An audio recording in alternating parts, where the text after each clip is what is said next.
It's been an interesting and busy offseason for the Chicago Bulls. After signing Jabari Parker to a 2-year $40 million contract, matching Zach LaVine's contract offer from Sacramento to a 4-year $78 million deal, Chi-Town will have high expectations next season as they look to bounce back and make the postseason after last year's struggles. How's it going, guys? My name is Wilson. Last week, I made a video on 5 of the weirdest free agent signings and gained 2,000 subscribers within the last couple of days. So I just want to say thank you so much for your support. Shout out to everyone for watching, as I'll be making more Greek content in the future. Meanwhile, the Chicago Bulls had one of the best off seasons in a while. Even though they don't have a future superstar player just yet, there were many promising signs last season. Despite only finishing 27-55, their worst record in the East, the Bulls were supposed to be a major disaster. After losing in the first round to Boston in 2017, key veterans in Rajon Rondo, Dwayne Wade, and Jimmy Butler left the team. While Butler wasn't pleased with the organization, was traded to the Timberwolves last season, along with the 16th overall pick in Justin Patton for the 7th pick in Lauri Markkanen, who showed flashes of brilliance his rookie season, Zach LaVine coming off a serious ACL injury, and Chris Dunn, who had a nightmare rookie season, averaging only 3.8 points, 2.1 rebounds, and 2.4 assists, was labeled as a bust. Minnesota was looked at as contenders in the West, got bounced easily in the first round, while Chicago seemed to have the #1 pick early on, started the season 3-20. Right before the year, Bobby Portis and Nikola Mirotic got into a fight at practice, with Portis connecting on a deadly punch, leaving Mirotic with a fractured face, concussed, missing 23 games. The 6'10 forward will be traded to New Orleans in February, landing Chicago a first-round sleeper with the 22nd pick, drafting the very athletic Chandler Hutchinson, the first NBA player to come out of Boise State. As it turned out, the Bulls easily won that trade. Patton only played 1 game, suffered multiple injuries, and now reports claim Jimmy Butler, who turned down a $100 million contract extension, is reportedly unhappy in Minnesota. He might leave soon. What a turn of events. Before the draft, there were rumors the Bulls considered drafting a point guard, stating they were unhappy with Chris Dunn's offseason work ethic. Dunn took exception to that and was very offended. Dunn countlessly overcame many adversities, to suffering a shoulder injury before even enrolling at Providence, hurt that same shoulder again in an exhibition, forcing him to miss his first 2 seasons in college. From dealing with the passing of his mother, ended up becoming a 2-time Big East Player of the Year and 2-time Defensive Player of the Year as well. Drafted 5th overall, after a rough rookie season, Dunn put in the work, proved to be a solid point guard, plays amazing defense, showed significant improvement, increasing his point average by nearly 10 a game, along with grabbing over 4 rebounds, 6 assists, and 2 steals, can create his own shot, excellent in the pick and roll, has heart, and is a defensive-minded first player. You can bet Dunn's work ethic is not a concern, as he'll look to prove the front office wrong. Overcoming many obstacles, Dunn was one of the most underappreciated players last season, probably would have finished 2nd in most improved player if he stayed healthy, has come a long way. If the Bulls decide to trade him, I think they'll be making a huge mistake. I see Dunn continue to improve, looking to make the haters eat their words, play over 32 minutes, putting up 16, 5, and 7. Don't be surprised to see Chris Dunn make an All-NBA defensive team appearance next season. Alongside Dunn, Zach LaVine, Jabari Parker, Lauri Markkanen, and Wendell Carter will be the anticipated starters for Chicago next season.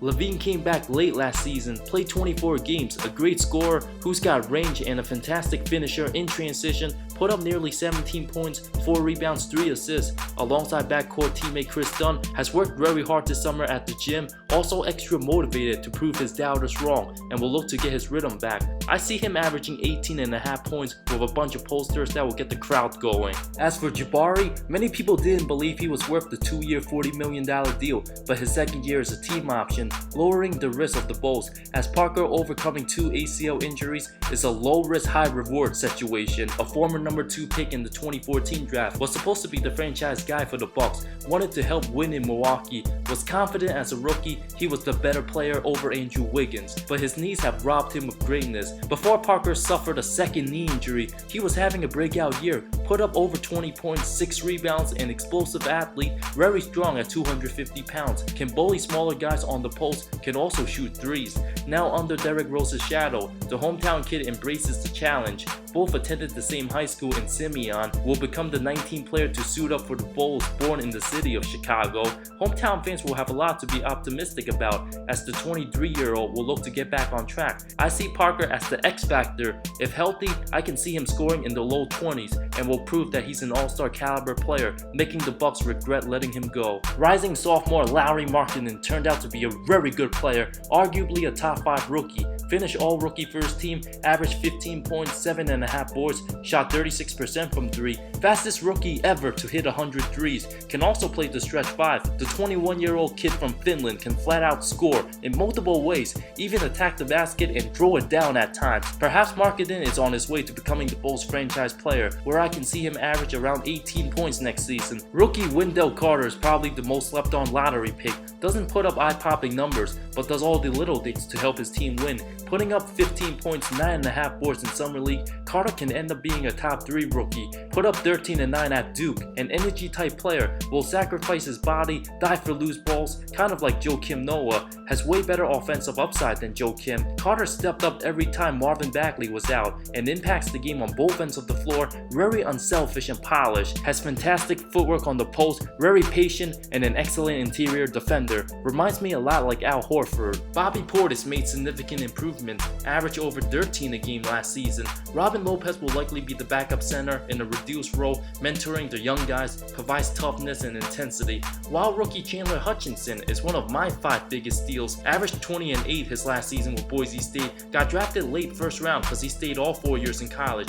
Extremely deadly in transition, has the ability to play make for his teammates, will likely get plenty of minutes off the bench. Antonio Blakeney will look to contribute off the bench as well, currently on a 2-way contract, averaged 8 a game last season in 21 games. Kevin Durant even gave him a shout out on Instagram, continued to impress in Summer League. With head coach Fred Hoiberg entering his 4th season, this is likely his last chance to prove to be a worthy head coach if he can develop those young guys. Besides Boston and Philly next season, the Eastern Conference is wide open between 3 and 8. Even though Toronto is happy LeBron's not nearby, doesn't matter if they win 60 games, they have no shot whatsoever unless Kawhi Leonard saves them. Washington has been disappointing, don't have much trust in one another. Having Dwight Howard just adds to the problem. Milwaukee lacks team chemistry. Indiana plays hard, but not as talented. I predict the young Bulls will make the postseason as a 7th seed, a surprising 44 wins, steal a game or 2 in the first round against Philly, and will grow from there. Thank you so much for watching this video. Do you guys believe the Chicago Bulls are the biggest sleepers in the Eastern Conference?